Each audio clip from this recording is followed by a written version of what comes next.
अस्सलाम वालेकुम। कैसे हो बच्चों? बच्चों, हम पिछली कक्षा में पहला पाठ किरण का संदेश नामक पाठ का अध्ययन करे थे बच्चों। आज इससे संबंधित इस पाठ से संबंधित व्याकरण आज हम देखेंगे। हमने पिछली बार हमने ये शब्दार्थ का अभ्यास बताया बच्चों, आपको नोट्स में भी लिखना था।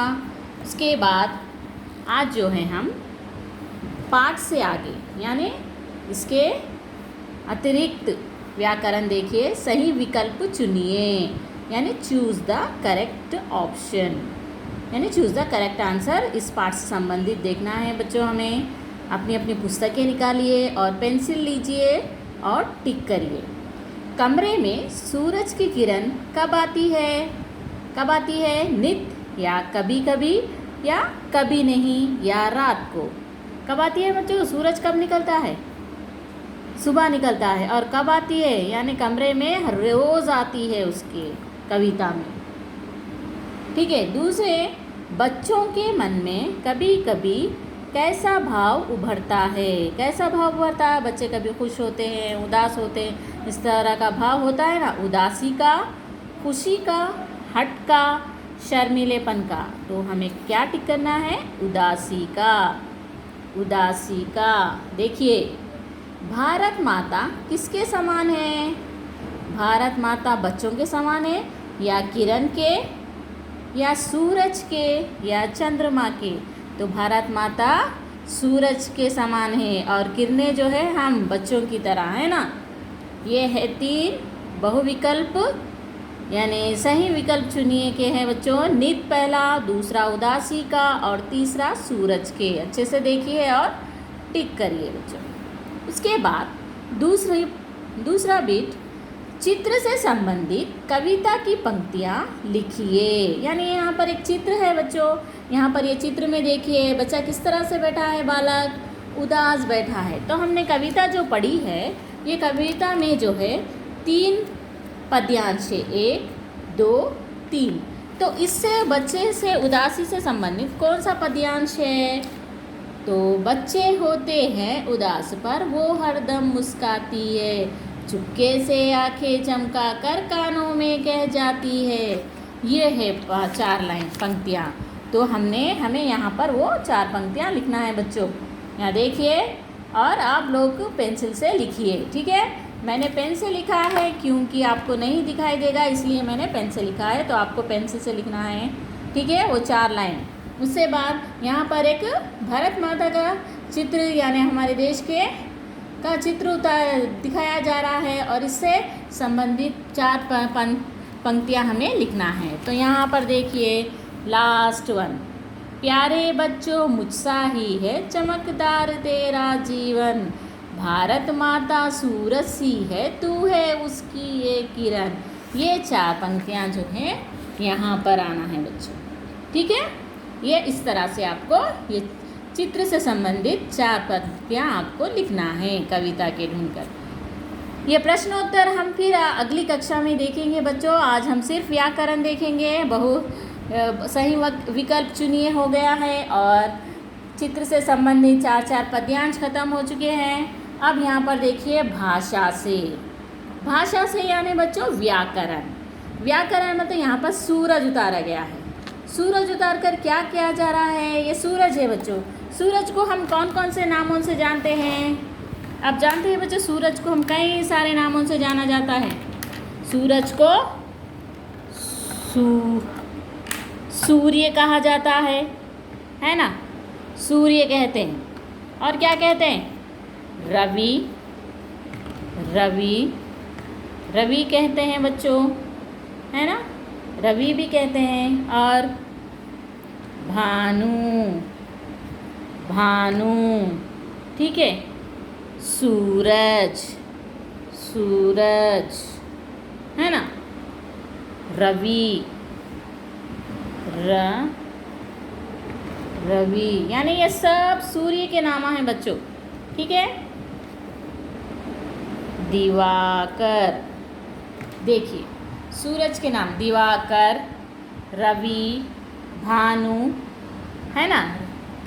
सूर्य, सूरज, यानी कई सारे नाम जो है सूरज के हमने यहाँ पर बताए हैं। उसी तरह यहाँ पुस्तक में भी देखिए बच्चों कई सारे नाम दिए गए, यानी सूरज के कई नाम हैं लेकिन उसका अर्थ एक ही है। वैसे शब्दों को क्या कहा जाता है बच्चों? समानार्थी शब्द कहते हैं। वैसे शब्दों को क्या कहते हैं?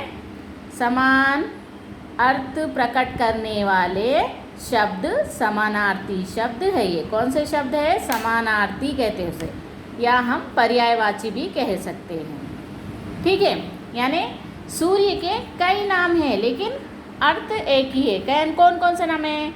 रवि, सूरज, दिवाकर, दिनकर, भास्कर, भानु, आदित्य, ये सब सूरज के ही अलग अलग नाम हैं लेकिन अर्थ तो एक ही है। ठीक है, उसी तरह यहाँ पर पाठ से संबंधित उसी समानार्थी शब्द से संबंधित एक बिट दी गई है बच्चों।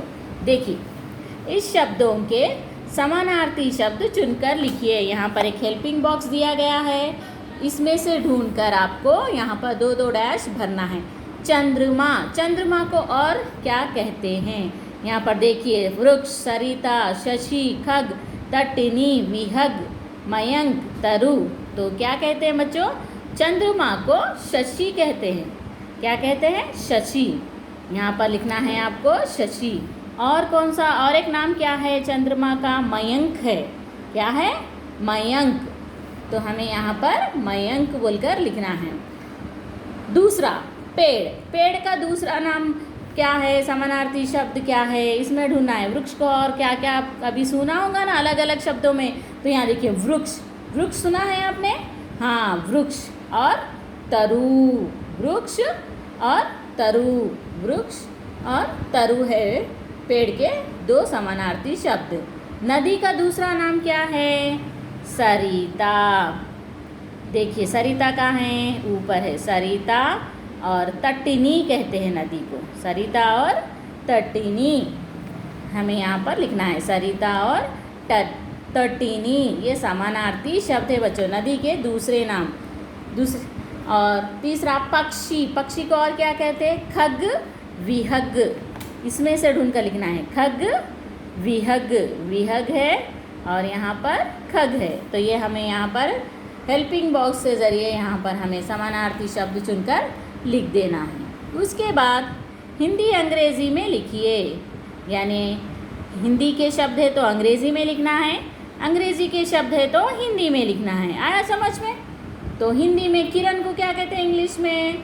किरण को ही इंग्लिश में रे कहते हैं। और जीवन, लाइफ, चमक, शाइन, डेली, नित्य, या फिर हम प्रतिदिन भी लिख सकते हैं। ठीक है, तो हम पाठ से संबंधित लिख रहे हैं तो नित्य लिख सकते हैं हम। ऑलवेज, हमेशा, ब्राइट, चमकदार, है ना? देखिए अच्छे से देखिए, हिंदी से इंग्लिश में लिखना है, इंग्लिश से हिंदी में लिखना है। उसके बाद दिए गए शब्दों से वाक्य बनाइए, यानी वाक्य बनाना है, यानी सेंटेंस बनाना है बच्चों। यानी एक शब्द दिया गया है उससे आपको कुछ भी वाक्य बना सकते हैं, जैसे किरण, उदास, हरदम, चमकदार। तो हमने क्या बनाया? किरण, तो सूरज की किरणें चारों ओर फैल गई है बोलकर वाक्य बनाया। या फिर आप ऐसा भी लिख सकते हैं, सूरज की किरणें सुबह सुबह निकलती है ना? आपको जो भी आए आपकी इच्छा अनुसार आप वाक्य बना सकते हैं, प्रयोग करके लिखिए। मैंने ये लिखा है, आप अपने खुद ही से लिखिए। उदास, मेरा मित्र आज उदास है, या फिर मेरा मित्र उदास है। ठीक है। हरदम, हमें हरदम सच बोलना चाहिए, हमें हरदम क्या बोलना चाहिए बच्चों? सच बोलना चाहिए। चमकदार, ये बर्तन बहुत चमकदार है। यानी अपने खुद से आपको वाक्य बनाना है। अगर आप अपने खुद ही से दूसरे भी वाक्य बना सकते हैं बच्चों। और इस तरह से ये 3 बिट मैं आपको आज समझाई हूँ, और ये आपकी नोटबुक में लिखना है आपको। फर्स्ट, सेकेंड, थर्ड बिट, ये 3 बिट जो है हिंदी क्लास वर्क में आपको 1 टाइम लिखना है। ठीक है, धन्यवाद। घर में रहिए बच्चों, सुरक्षित रहिए। धन्यवाद।